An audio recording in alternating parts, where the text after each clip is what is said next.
The new Toy Safety Directive will help us to reach that goal. It constitutes a great improvement, especially with regard to the chemical requirements. An improvement that I really believe was long due.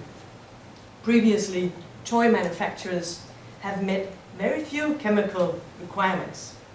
In principle, it has been possible for a toy manufacturer to use substances that are toxic for reproduction, as long as the substance does not migrate from the toy and pose a risk to the child. This is a potentially difficult situation for the manufacturer, who is faced with the task of making an often complicated risk assessment. The new directive will be a challenge for both manufacturers and authorities, no doubt about that. It will take us a while to absorb the new regulation, and a while to incorporate it into our existing processes.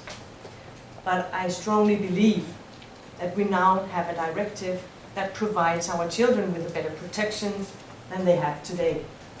The long-term effects of the directive will be well worth the trouble implementing it. You all know the details on the chemical requirements in the new directive, but still I would like to add a few comments on some of the points that I find most important. First, a few words on CMR substances. The threshold that we have set is a high one. Some might argue that it is too high. Some might equally argue that we should look at migration limits instead of limits on the content. The migration of chemical substances depends on a number of factors. It is not an easy limitation to handle for the industry or to the authorities.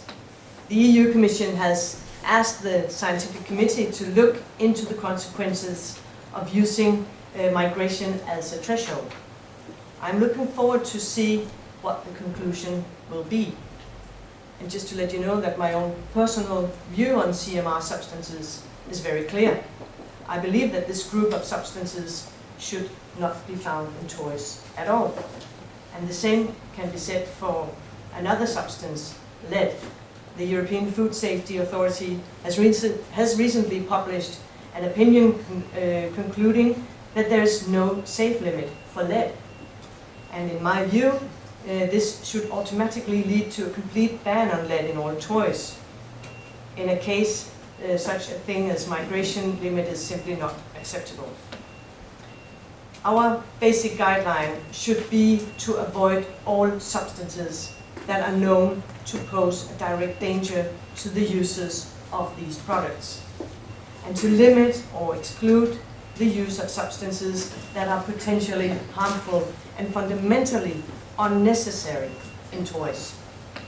One substance belonging in the latter of these two categories is fragrances.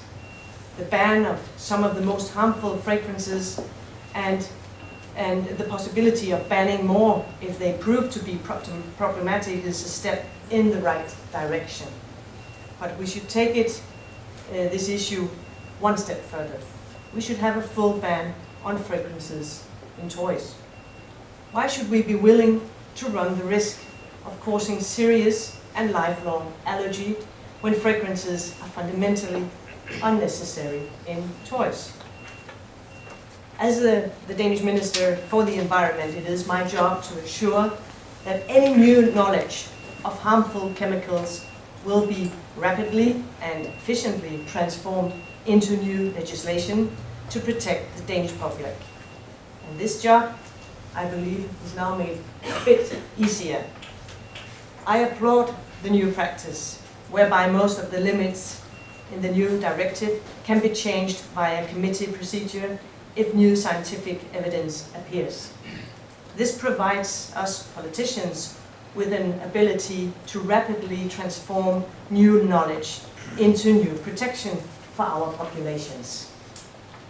The fact that we now have a new shared European regulation on toys is really good news.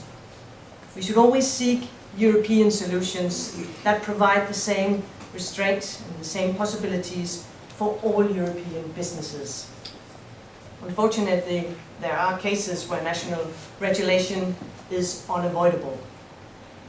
The public pressure for safe chemical environment may be stronger in some European countries than in others. At least I can let you know, and it's probably not a surprise, and here in Denmark, the pressure really is intense. The Danes are very much aware of chemicals in consumer products. They will not accept dangerous substances in toys, even if the toy itself will not pose a risk to the child. And having seen the statistics and being a mother myself, I can understand the concern, and I share the concern. In the past, Denmark has often been a first mover when it comes to chemical legislation.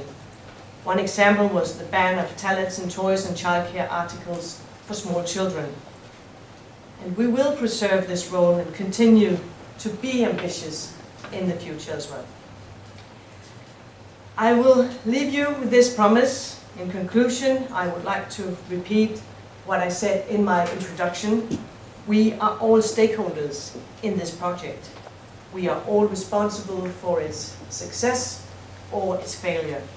And I'm, as I said, very happy to see so many of you here today ready to shoulder that responsibility. So I wish you a very good and a very fruitful workshop. Thank you.